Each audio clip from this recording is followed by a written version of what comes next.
Male infertility వాళ్ళకి fruits కి rating చెప్తారా? Sure. Pomegranate 10 on 10 anti oxidant rich ఉంటది. దీనివల్ల sperm count and motility improve అవుతుంది. బనానా 9 on 10 బనానాలో బ్రోమిలిన్ ఉంటుంది. దీనివల్ల టెస్టోస్టెరాన్ లెవెల్స్ పెరుగుతాయి. పపాయ 7 on 10 పపాయాలో కూడా యాంటీ ఆక్సిడెంట్స్ ఉంటాయి.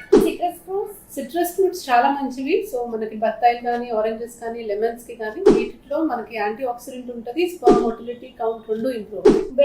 Berries, strawberries, blueberries, blackberries అన్ని కూడా 10 on 10 అని చెప్పొచ్చు. సో దీంట్లో మనకి స్పర్మ్ మెంబ్రేన్ డ్యామేజ్ అవ్వకుండా కాపాడుతుంది. సో మార్ఫాలజీ ఇంప్రూవ్ అవుతుంది. Avocado vitamin E rich food. దీనివల్ల మోటిలిటీ ఇంప్రూవ్ అవుతుంది.